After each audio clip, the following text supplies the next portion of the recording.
कोणतेही नाते हे आपल्या मर्जीने कधीच निर्माण होत नसते. आपल्या आयुष्यामध्ये कोण, कधी, केव्हा येणार आहे हे सर्व काही आधीच ठरलेलं आहे. फक्त ती वेळ येऊ द्यावा लागते आणि किती दिवसापर्यंत ते नातं आपल्या आयुष्यामध्ये असणार आहे हे देखील आधीच निर्माण करून ठेवलेलं आहे देवाने. रामकृष्ण हरी माऊली. मी ज्योतिष आचार्य वेदांत कुलकर्णी आपले युट्यूब चॅनल स्वामी ज्योतिष ऑफिशियल मध्ये आपले सहर्ष स्वागत करत आहे. मित्रांनो, आजचा जो काही कार्यक्रम आहे हा कार्यक्रम वर्गो साइन करता कन्या राशी करता अत्यंत महत्वाचा असा कार्यक्रम असणार आहे. या कार्यक्रमाच्या दरम्यान आपण मे 2026 चे जे काही मासिक राशीफल आहे ते आपल्याकरिता कशा स्वरूपाचं असणार आहे, त्याच पद्धतीत ग्रहांचं ट्रान्झिट कसं आहे, त्याच पद्धतीमध्ये ते ग्रह त्या स्थानामध्ये परावर्तन केल्यानंतर कशा स्वरूपाचं फळ आपल्याला देणार आहे हे सर्व काही आपण या कार्यक्रमाच्या दरम्यान जाणून घेण्याचा प्रयत्न करणार आहोत. असो तर आता सर्वप्रथम आपण ग्रहांचं ट्रान्झिट जाणून घेऊया.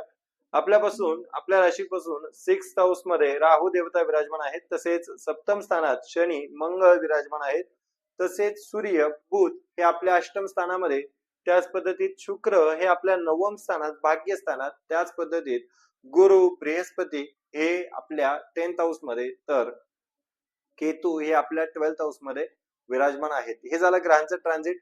मी तुम्हाला सांगू इच्छितो, जर आपल्याला कुंडलीवरती वैयक्तिक मार्गदर्शन हवं असेल तर नंबर हा चॅनलच्या डिस्क्रिप्शन मध्ये तसेच या व्हिडिओच्या डिस्क्रिप्शन मध्ये देण्यात येत आहे. तसेच आपल्याला स्क्रीनवरती देखील दिसत असेल, तिथे तुम्ही संपर्क करू शकता व आपलं कन्सल्टेशन बुक करू शकता. असो तर सर्वप्रथम आपण जे काय आहे आरोग्यविषयक विचार करू. मित्रांनो, ज्यावेळेस आपल्याला आरोग्याचा विचार करायचा असतो त्यावेळेस आपल्याला कुंडलीचं जे काही प्रथम स्थान आहे त्या प्रथम स्थानाचा विचार करावा लागतो.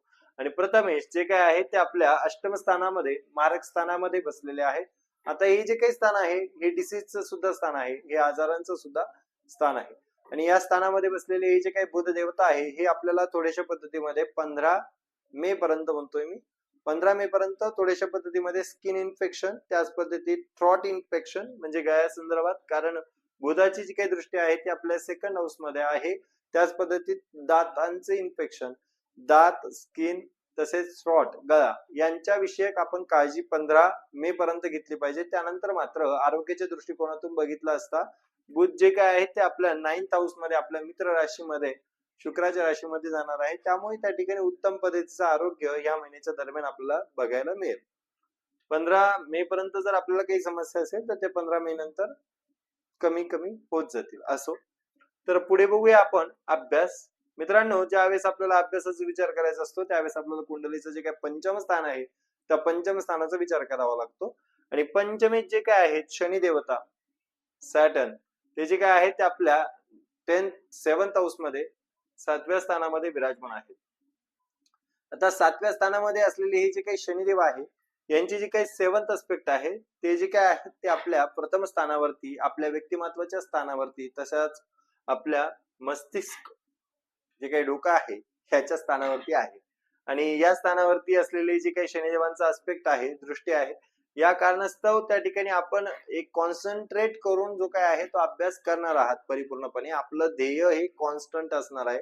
तसेच जे काय प्रथमेश आहे तो जो काय आहे तो आपल्या अष्टम स्थानामध्ये स्थित असल्या कारणास्तव थोड्याशा पद्धतीमध्ये जर आपल्याला कोणी दुसऱ्याने एखादं सजेस्ट केलं की तू यामध्ये करिअर कर, तू ह्या परीक्षेचा अभ्यास कर, तर लगेचच आपण त्या ठिकाणी त्यांच्या पाठीमागे जाणार आहे.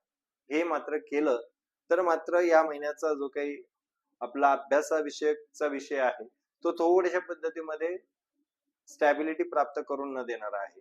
का म्हणतोय मी असं?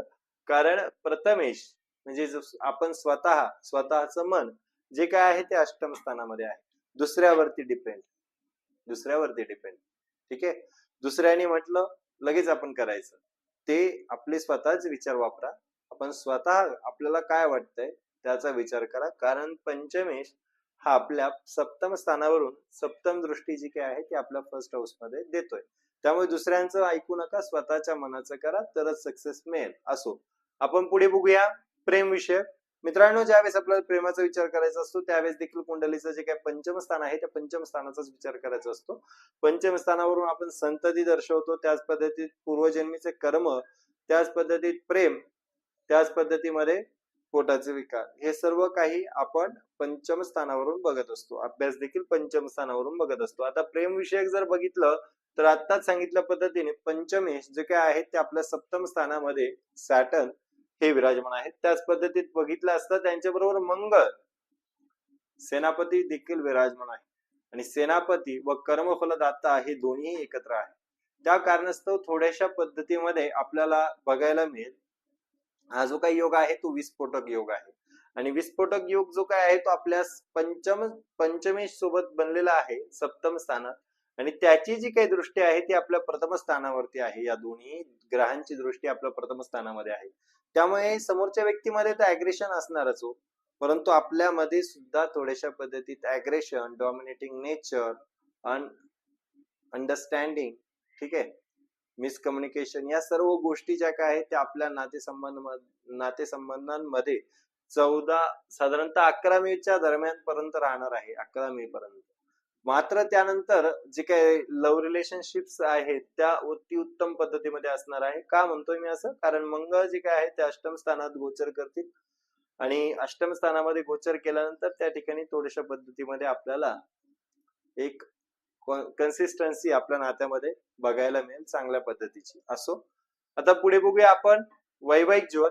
मित्रांनो, ज्यावेळेस आपल्याला वैवाहिक जीवनाचा विचार करायचा असतो त्यावेळेस देखील आपल्याला कुंडलीचं जे काही सप्तम स्थान आहे त्या सप्तम स्थानाचा विचार करायचा असतो आणि सप्तमेश गुरु यांचा विचार आपल्याला करावा लागतो. आता सप्तमेश जे काय आहेत ते बृहस्पती आपल्या 10th हाऊस मध्ये दशम स्थानामध्ये विराजमान आहेत आणि दशम स्थानामध्ये असलेले हे जे काही गुरु आहेत हे आपल्याला करिअरच्या दृष्टिकोनातून पार्टनरच्या अत्यंत उत्तम पद्धतीचे स्थित आहेत. परंतु असे असले तरी देखील शनी व मंगळ हे आपल्या सप्तम स्थानात आत्ताच सांगितल्या पद्धतीने आहे विस्फोटक योग तयार करून. त्यामुळे समोरच्या पार्टनर मध्ये आपल्या पती पत्नींमध्ये थोड्याशा पद्धतीमध्ये अग्रेशन हे असणार आहे आणि त्यांची जी काही दृष्टी आहे ती आत्ताच सांगितल्या पद्धतीने फर्स्ट हाऊस मध्ये आहे. त्यामुळे तुमच्यामध्ये देखील आणि या सर्व गोष्टींच्यामुळे थोड्याशा पद्धतीमध्ये आपल्यामध्ये वादवाद क्रिएट होऊ शकतात. असे जर नाही झाले तर काय होईल, जे काही मंगळ आहे ते आपल्या अष्टमेश आहे आणि अष्टमेश असून ते आपल्या सप्तम स्थानामध्ये आहे. ठीक आहे, स्वतःपासून 12th हाऊस मध्ये. त्यामुळे कुठेतरी आपल्या पार्टनर मध्ये थोड्याशा पद्धतीत आरोग्याच्या समस्या ह्या आपल्याला गांजू शकतात, जसं की पोटाचे विकार, त्याच पद्धतीत इंजुरी, ठीक आहे, अशा पद्धतीचे जे काही विकार आहेत ते थोड्याशा पद्धतीत आपल्या पार्टनर मध्ये आपल्याला दिसायला मिळू शकतात मे महिन्याच्या दरम्यान. मात्र 11 मेच्या आतच, त्यानंतर मात्र या सर्व गोष्टी नसणार आहेत. तर शनी सप्तम स्थानामध्ये आहे त्यामुळे आपल्याला स्वतःलाच आपल्या पार्टनर विषयी थोड्याशा पद्धतीत समजून घ्यावं लागेल. ठीक आहे, चिडचिड झाली, रागराग झाला तरी सुद्धा आपल्यालाच समजून घ्यावं लागेल. जस्ट बिकॉज ऑफ शनिदेव जे काय आहे, सॅटर्न जे काय आहे ते सप्तम स्थानामध्ये आहे आणि शनी ज्या ठिकाणी बसतोय त्या ठिकाणी आपल्याला आपले एफर्ट्स हे टाकावेच लागतात, त्यानंतरच ते रिलेशनशिप्स उत्तम चालत असतात. असो, पुढे बघूया आपण भाग्य. मित्रांनो, ज्यावेळेस भाग्याचा विचार करायचा असतो त्यावेळेस आपल्याला कुंडलीचं जे काही नवम स्थान आहे त्या नवम स्थानाचा विचार करायचा असतो. भाग्य खूप रुचक आहे कारण त्या ठिकाणी मालव्य राजयोग जे काय आहे ते आपल्या त्या ठिकाणी होत आहे. सप्तमेश नवमेश नवमात म्हणजे भाग्य जो काय आहे, भाग्यस्थानाचा मालक जो काय आहे तो भाग्यस्थानामध्ये स्वतःच्या राशीमध्ये आहे. ठीक आहे, तो मोस्ट इम्पॉर्टंट टॉपिक आहे. आणि पुढे चालून बुध देवता देखील आपल्या भाग्यस्थानामध्ये मित्र राशीमध्ये शुक्राच्या राशीमध्ये येणार आहे. तसेच सूर्य देखील 15 तारखेला सूर्य बुध जे काय आहे ते 15 तारखेला आपल्या स्वतः नवम स्थानामध्ये येणार आहे. त्याच पद्धतीत मंगळ जो काय आहे तो आपल्या अष्टम स्थानामध्ये स्वतःच्या राशीमध्ये येणार आहे आणि या सर्व गोष्टींमुळे त्या ठिकाणी भाग्य जे काय आहे ते अत्यंत उत्तम पद्धतीचं आपल्याला या महिन्याच्या दरम्यान लाभणार आहे.